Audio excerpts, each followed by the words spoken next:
possa me alcançar.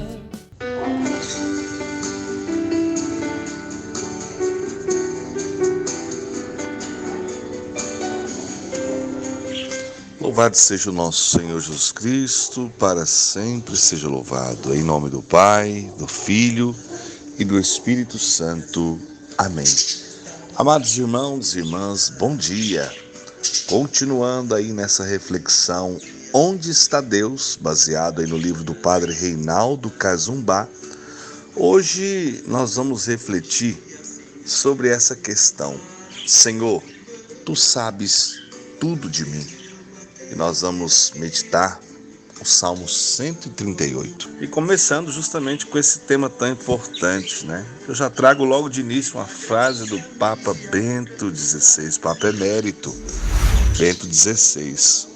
O mundo sofre pela ausência de Deus, pela insensibilidade de Deus e sente o desejo de conhecer o rosto de Deus. Olha que frase profunda, hein?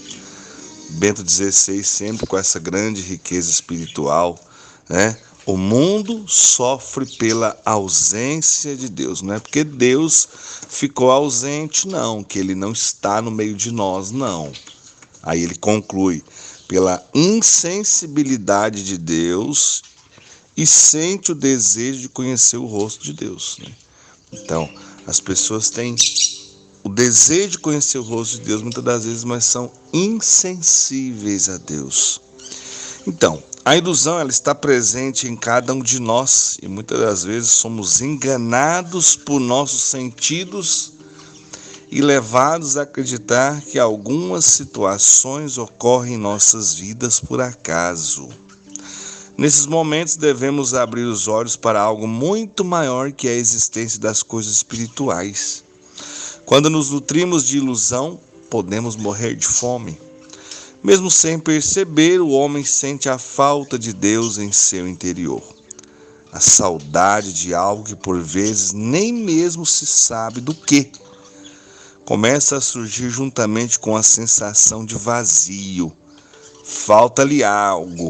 No fundo, o homem sente falta de Deus, de sua presença, de ser preenchido com seu espírito. E aqui talvez, irmão, seja um dos grandes segredos, onde muitas pessoas, ao sentir esse vazio espiritual, querem preencher a vida com as coisas que o mundo oferece. E talvez esse seja a grande raiz de todo sofrimento. Tem pessoas que geram em si uma compulsão por comprar coisas, outros a compulsão por bebida, outros por aquelas questões sexuais. Então, aí está o detalhe. Ela vai, ela busca, ela preenche, ela tenta preencher todo o seu ser com essas coisas que teoricamente preenchem de alguma forma, mas quando acaba o efeito de tudo isso, o vazio se torna ainda maior. Sabe o que a gente constata com tudo isso? Que só vai preencher o vazio que existe na alma do ser humano, Deus.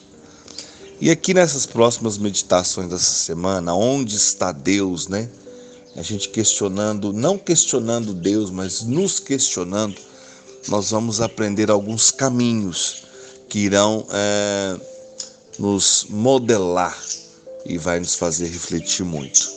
Então, espero que de alguma forma a gente contribua com você.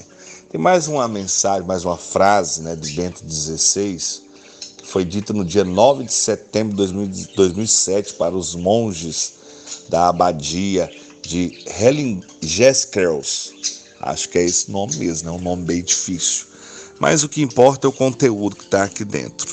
Cada homem tem no íntimo do seu coração, consciente ou inconscientemente, a nostalgia de uma satisfação definitiva, da máxima felicidade. Portanto, no fundo, a nostalgia de Deus, há uma saudade de Deus, há um desejo da presença de Deus perto de nós. Isso é todo homem, todo ser humano. Esse vazio existe, mas também existe o desejo de preencher esse vazio com algo.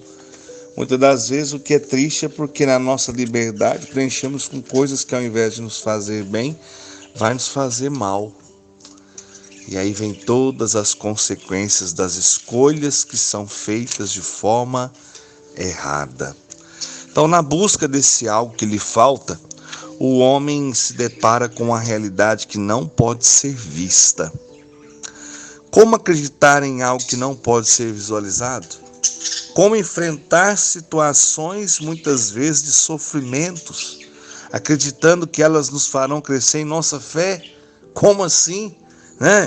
Como que eu estou enfrentando um problema e ele vai ser algo importante para a minha fé? Será que isso é possível? Vamos mergulhar no tema, ele é importante. Então, muitas vezes nós sucumbimos aos sofrimentos por não entender o seu significado e a sua importância para o crescimento da fé e da vida espiritual. Às vezes, irmãos, os sofrimentos são vistos como coisas más que precisam ser excluídas de nossa vida. Deixa isso para lá, esquece isso. Porém, precisamos começar a enxergá-los como algo bom, positivo, e saudável. Será que a gente consegue? Consegue, com certeza, com a graça de Deus. Agora preste atenção que interessante. As securas, o deserto ou a ausência de Deus são realidades espirituais que não nos afastam de Deus. Ouviu bem? As securas, o deserto, a ausência de Deus são realidades espirituais que não nos afastam de Deus. Por quê? Porque se eu estou com sede, eu vou correr atrás da água. Se eu estou no calorão do deserto, eu quero a sombra fresca. E se eu me sinto ausente de Deus, de alguma forma eu irei procurá-lo. Então, todos esses 3 passos, eles me fazem caminhar na direção de Deus. Eles não me afastam de Deus.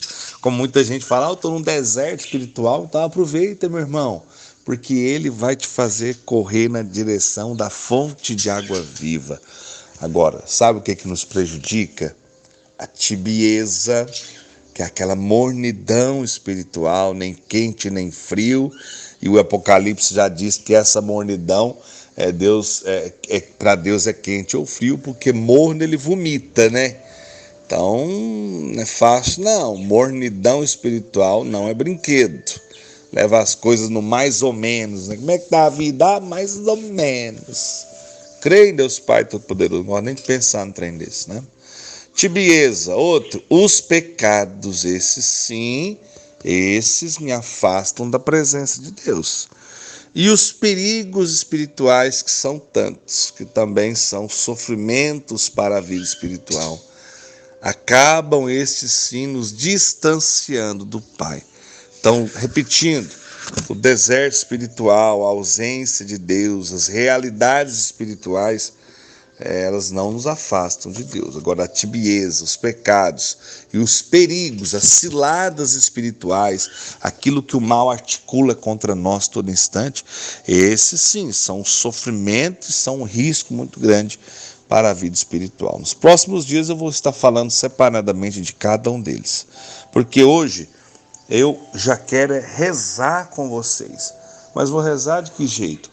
Eu vou rezar o Salmo 138, que quem já entrou em contato comigo sabe que é o salmo que eu mais indico para a vida de oração pessoal. É esse o salmo. Se você quer uma boa oração para rezar todo dia, eu aprendi isso com meu querido padrinho Domingos, lá da comunidade Cristo Redentor, esposo da minha madrinha Anita. Todos os dois já partiram, já estão com Deus. E um dia eu estava muito necessitado de uma palavra. E ele, na sua humildade, meu filho, reza o Salmo 138. Lá tem tudo o que você precisa ouvir. E a partir daí eu comecei a rezar o Salmo 138 e indicá-lo sempre para as pessoas que estão próximas a mim. Então hoje eu vi que diante do tema ele seria muito propício. Então eu espero de alguma forma ajudar você. Vamos rezar. Vamos rezar o Salmo e durante as frases nós vamos rezando cada uma delas. Senhor, vós me perscrutais e me conheceis. sabeis tudo de mim. Quando me sento ou me levanto, de longe penetrais os meus pensamentos. Senhor meu Deus, tu sabes tudo de mim. Se eu estou sentado, se eu me levanto, de longe o Senhor conhece os meus pensamentos. Sabe das minhas fraquezas, das minhas limitações. Tu sabes tudo de mim. Quando ando e quando repouso, vós me vedes. Observais todos os meus passos, como um pai que caminha do lado do filho que está começando a aprender a andar. O Senhor vem caminhar do nosso lado. O Senhor vem nos amparar. O Senhor vem cuidar de nós. A palavra ainda não me chegou à língua, e já, Senhor, a conheceis toda. Vós me cercais por trás e pela frente, e estendeis sobre mim a vossa mão. Estende a sua mão sobre nós, Senhor, para acalmar o nosso coração, às vezes angustiado, preocupado, triste, para nos sustentar em meio ao deserto espiritual que às vezes vivemos, a essa secura da alma, esse vazio que às vezes nós sentimos. Estende a sua mão sobre nós, nos retire da escuridão e nos leve para a luz do teu Espírito, Senhor. Conhecimento assim maravilhoso me ultrapassa. Ele é tão sublime que não posso atingi-lo. Para onde irei, Senhor, longe do vosso Espírito? Para onde fugir apartado de vosso olhar? Se eu subir até os céus, ali estarei. Se descer a região dos mortos, lá vos encontrareis também. Se tomar as asas da aurora, se me fixar nos confins do mar, é ainda a vossa mão que lá me levará, e vossa destra me sustentará. Oh, meu Deus, como é lindo, como é maravilhoso, podendo mergulhar em tanta riqueza, em tamanha riqueza. Para onde eu irei, longe do seu olhar, longe da tua face, longe da tua presença? Não tem jeito, não tem jeito, porque o Senhor é onipresente, Ele está em todos os lugares. Como é bom saber que tu és também onisciente, que o Senhor conhece todas as coisas e o Senhor é onipotente, é a potência maior, é o Deus soberano, aquele que está acima de todas as coisas. Senhor, como é bom ter a certeza pela tua palavra, é ainda a vossa mão que lá me levará e vossa destra, a vossa mão direita irá me sustentar.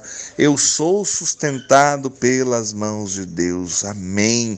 Diga isso para o teu coração, às vezes cansado, meu irmão, acabrunhado, abatido. Eu sou sustentado pela mão de Deus. Eu começo mais uma semana sustentado pela mão de Deus. Versículo 11. Se eu dissesse, pelo menos as trevas me ocultarão, a noite, como se fora luz, me há de envolver.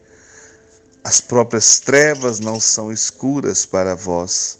A noite vos é transparente como o dia, e a escuridão é clara como a luz. Senhor, não existe escuridão para aquele que é a luz. Jesus, quantas vezes queremos tirar os olhos da luz, quantas vezes estamos fugindo da luz e acabamos caindo na escuridão deste mundo.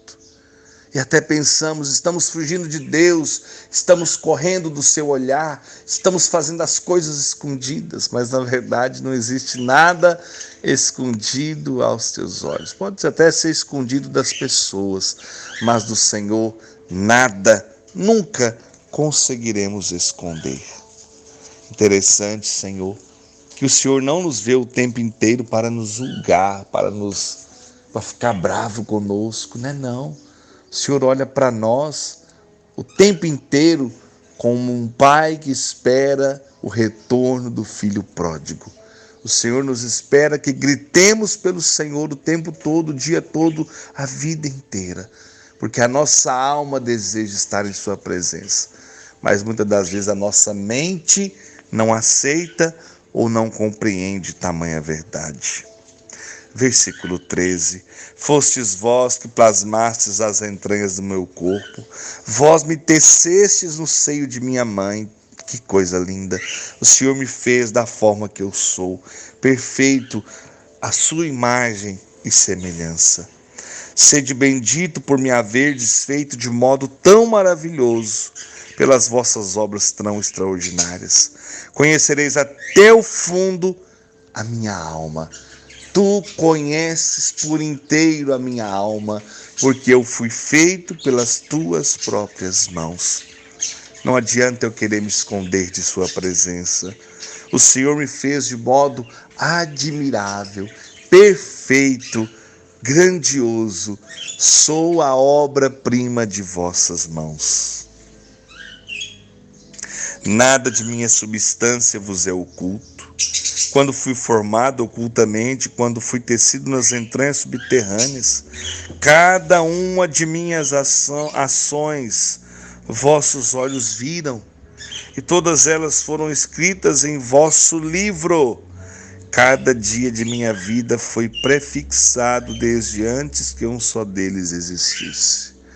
Como é bom saber, Jesus, que o Pai, o Criador de todas as coisas, conhece todas as nossas ações.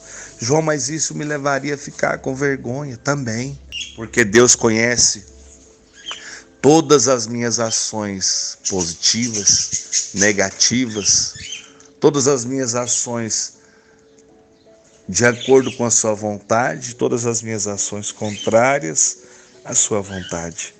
Mas é bom saber que Ele está comigo em todas elas, que Ele não me abandonou, mesmo eu errando, mesmo eu caindo, mesmo às vezes fraquejando.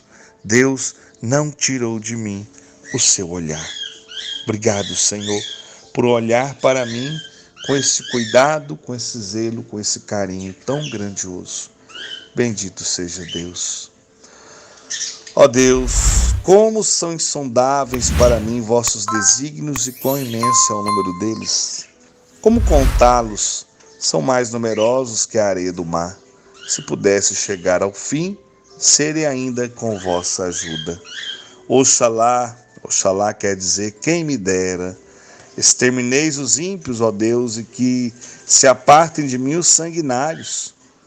Eles se revoltam insidiosamente contra vós, perfidamente se insurgem vossos inimigos. Pois não hei de odiar, Senhor, os que vos odeiam, os que se levantam contra vós, não hei de abominá-los. Eu os odeio com ódio mortal, eu os tenho em conta de meus próprios inimigos. Perscrutai-me, Senhor, para conhecer meu coração. Provai-me, conhecei meus pensamentos. Vede se ando na senda do mal e conduz-me pelo caminho da eternidade. No finalzinho aqui, o salmista, ele nos leva a entender assim: se Deus não gosta de tal coisa, eu também não quero gostar. Resumidamente é isso, né? Logicamente que o salmista, ele expõe aquilo que ele está sentindo no momento que ele escreve o salmo. Mas ele escreve esse belíssimo salmo, tudo isso para nos ajudar a rezar, a nos ajudar a colocar verdadeiramente a nossa vida sob o olhar de Deus, na certeza que Ele nos sonda, que Ele nos conhece, que Ele perscruta o nosso coração, na certeza que cada detalhe mínimo e menorzinho que seja do nosso corpo, da nossa vida, Deus conhece, porque nós somos feitos por Suas santas mãos. Obrigado, Senhor, por tamanha bênção, por tamanha graça, por tamanho amor e por tamanha misericórdia. Que nós possamos compreender no fundo de nossa alma: Senhor, Tu sabes tudo de mim. Glórias ao Pai, ao Filho e ao Espírito Santo, como era no princípio, agora e sempre. Amém. Jesus, manso e humilde de coração, fazer o nosso coração semelhante ao vosso. Em nome do Pai, do Filho e do Espírito Santo. Amém. Tenham todos um bom dia. Sede santos, como Deus é santo. São Francisco, rogai por nós. Pois só Tu tens, Senhor, palavras de esperança, Teu amor, Senhor, e Tua graça me alcança.